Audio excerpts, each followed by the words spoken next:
Hello, I'm Matthew Malcolm with American Vineyard Magazine, reporting to you here today from Unified Symposium with Jeff Bitter, President of Allied Grape Growers. You do a great job representing and serving the industry. I wanted to talk with you particularly about your address in the State of the Industry report. This time of the year, you release your annual nursery survey, the results on what's being planted and where, and to identify what trends, varietals we can expect to come into production in the near future. Also wanted to talk about some of the issues that we're facing right now in the industry. It's not necessarily on the planting side, but more on the removing side of vineyard acreage. Can you tell us more? Yeah, so today the focus really was on what we need to do as a grower community to right the ship in terms of where we're at in the market today going into the 2024 harvest. And the reality is, I've been saying this for a little while, but we're structurally oversupplied. We've got a few too many acres in the ground.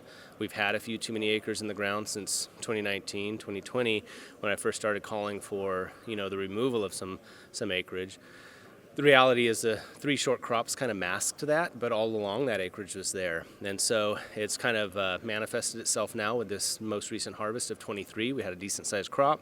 A lot of grapes were not harvested throughout the state because of lack of market and other issues. But the reality is that we need to respond as a grower community by removing some acres. And that might not be the only response. It might not even be the best response, but it's a response that's going to right the ship the fastest. Our ultimate response would be to somehow increase demand, through marketing and promotion, through positive messaging about the moderate consumption of wine, and those types of things. But those things take for a long time for you to see results in those efforts. And so the quicker way to get to balance to where we can be economically sustainable as growers is we've got to remove some acres. So that was what the message was about today. Right, so you said we're not so much overplanted, but under removed as far as the attrition rate, right, the vineyards. And so based on that, you said over the next little bit we have to remove so many acres. What were the stats on that you estimate we need in order to get back into balance?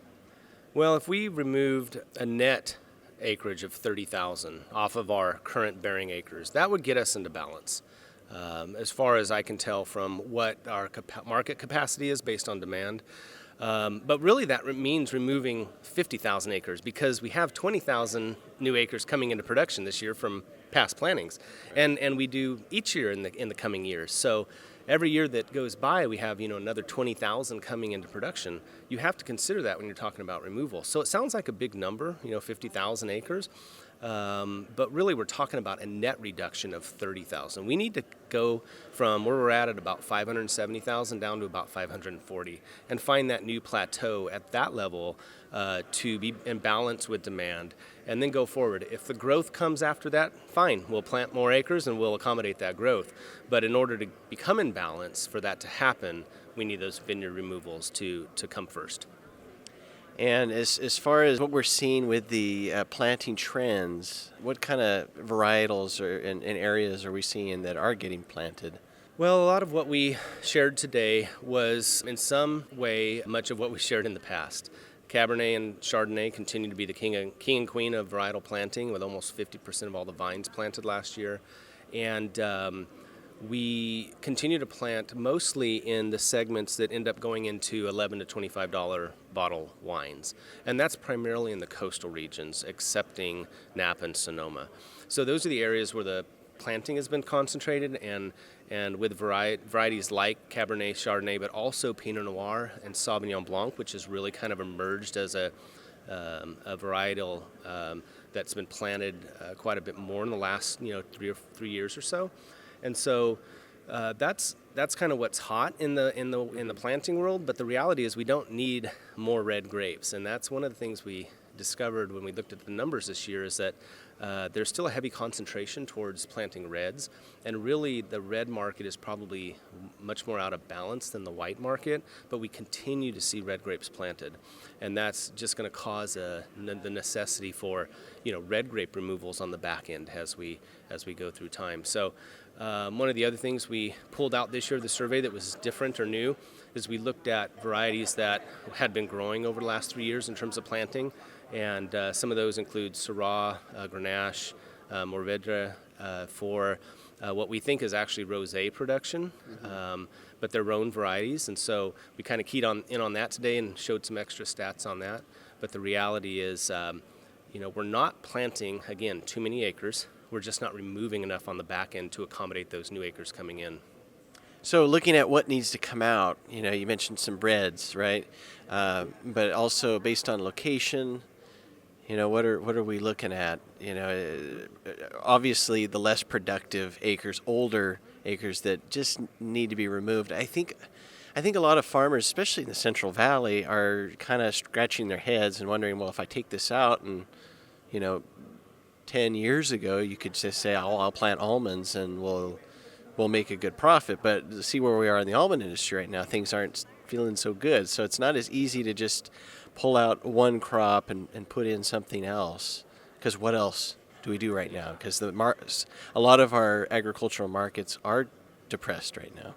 Certainly, and I would actually say over time, the Central Valley has done the best job of any of the wine grape growing regions in terms of recycling those acres and repurposing them into commodities that are doing well.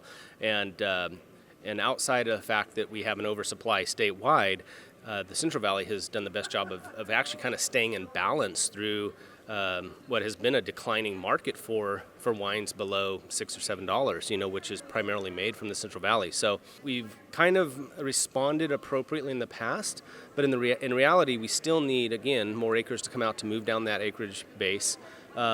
We've lost a fair amount of sales over the last 18 months in the wine business. And so the question is, do we have a new normal now that our plateau is a little shorter, if you will, and maybe we're not need to produce as much as we've been. And so today, some of the numbers I showed were, 15,000 acres that need to come out of the Central Valley, 15,000 that need to come out of the northern interior, another 15,000 that need to come out of the coast, again, excepting Napa and Sonoma. So those are some of the bigger numbers. That's the bigger adjustments that need to happen.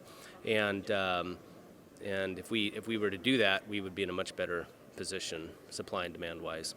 Certainly easier said than done, because everybody's going to expect, well, my neighbor, they can do it, right? So it's a hard conversation to have, but we certainly appreciate your input on this and invite growers to really take this to heart, do what's best for the future of your operations, and we hope that the future will be rewarding. So read more about these things in American Vineyard Magazine. I'm Matthew Malcolm, CaliforniaAgNet.com.